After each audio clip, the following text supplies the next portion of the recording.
Monsieur Leman Khan, bonjour. Et bonjour Mohamed. Merci d'accepter notre invitation.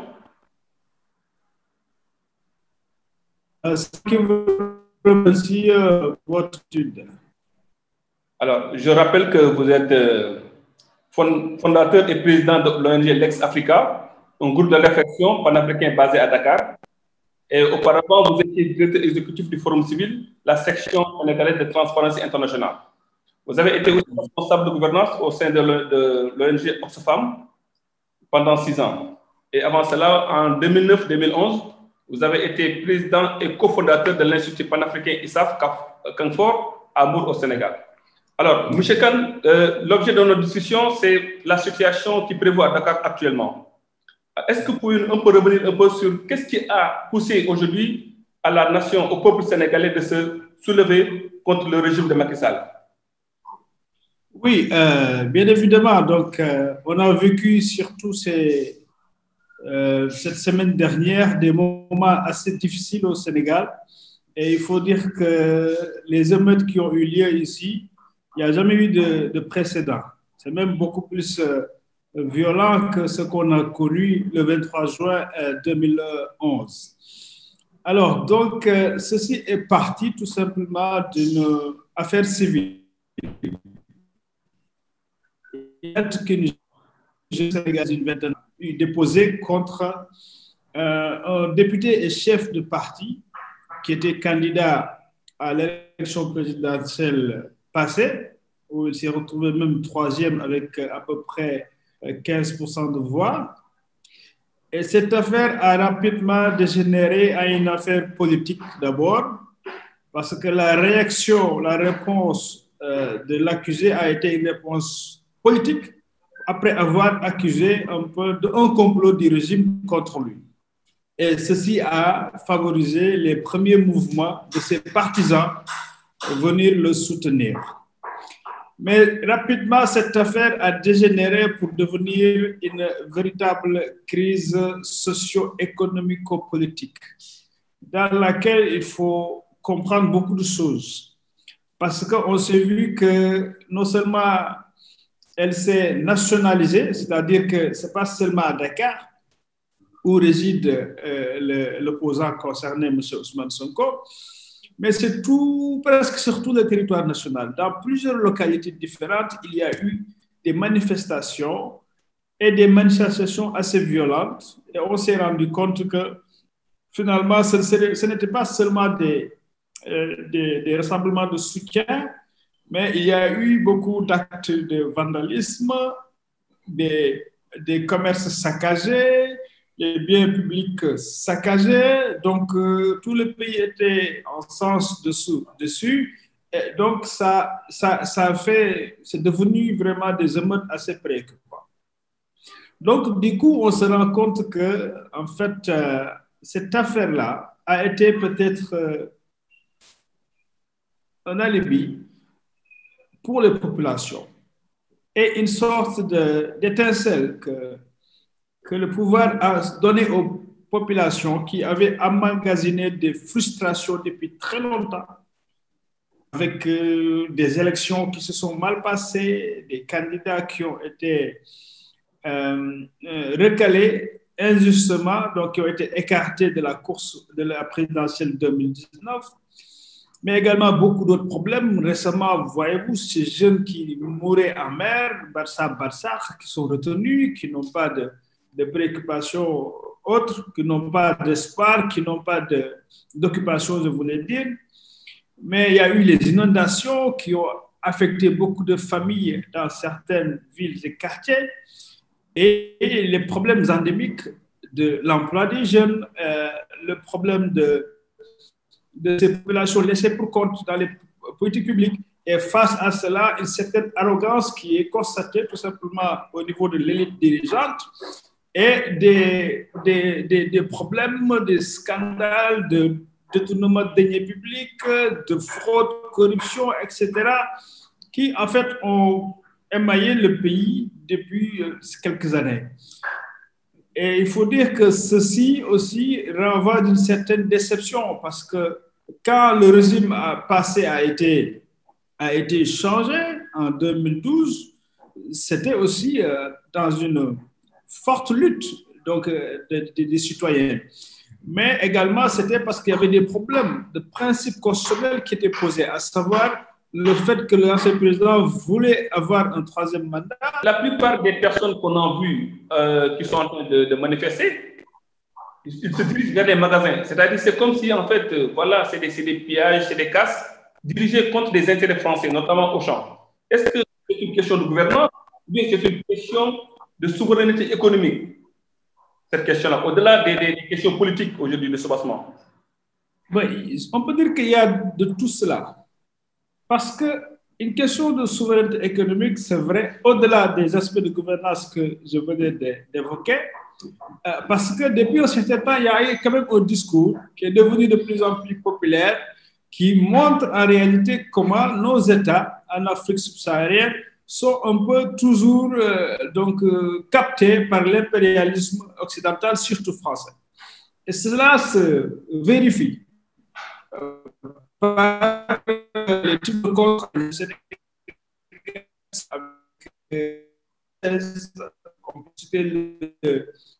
Terre, avec Alstom, avec Engie, etc., d'autres entreprises françaises qui ont vraiment l'exclusivité de la mise en œuvre de cette place qui a mis 800 milliards, même on va des grands groupes commerciaux français comme Auchan, Carrefour, etc., qui commencent à s'implanter à Dakar et qui s'implantent dans des quartiers populaires.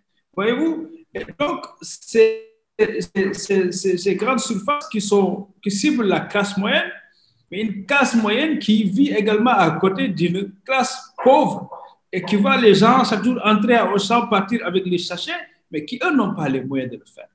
Alors, du coup, ce discours de souveraineté qui a été agité par certains chercheurs et certains activistes contre le franc CFA, contre la France-Afrique, contre la présence de la France au Sénégal, a pu déteindre à cette occasion-là et se manifester réellement à travers les actes que les populations ont entre un discours qui est soutenu par une certaine élite intellectuelle, chercheurs, activistes depuis longtemps, mais qui n'ont pas été vraiment populairement suivis, et également ce problème de pauvreté et cette injustice sociale, cette agression sociale sur des couches de population qui n'ont pas les moyens d'accéder à ces surfaces-là.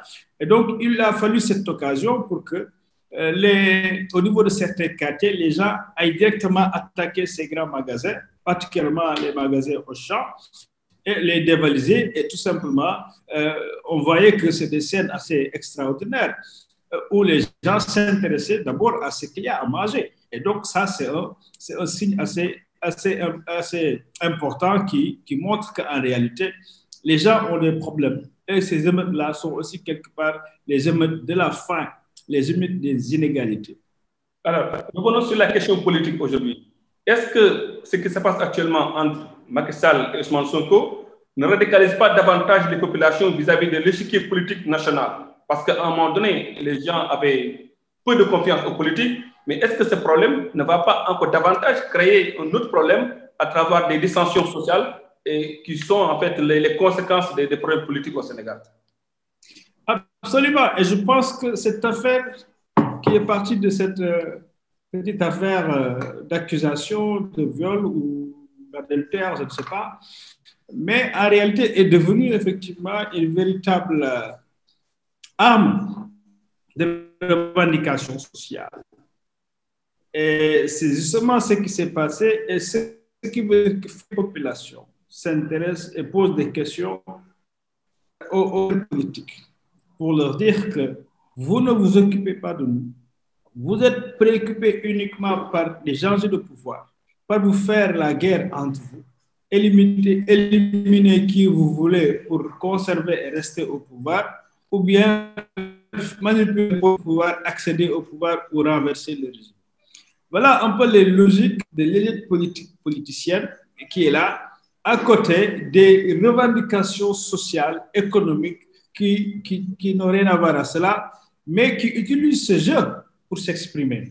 Et donc, effectivement, je pense qu'un grand pas a été fait dans ces revendications et dans l'expression des populations pour dire aux acteurs politiques que nous en avons encore marre, toujours marre, et que vous devez quand même changer de façon de faire.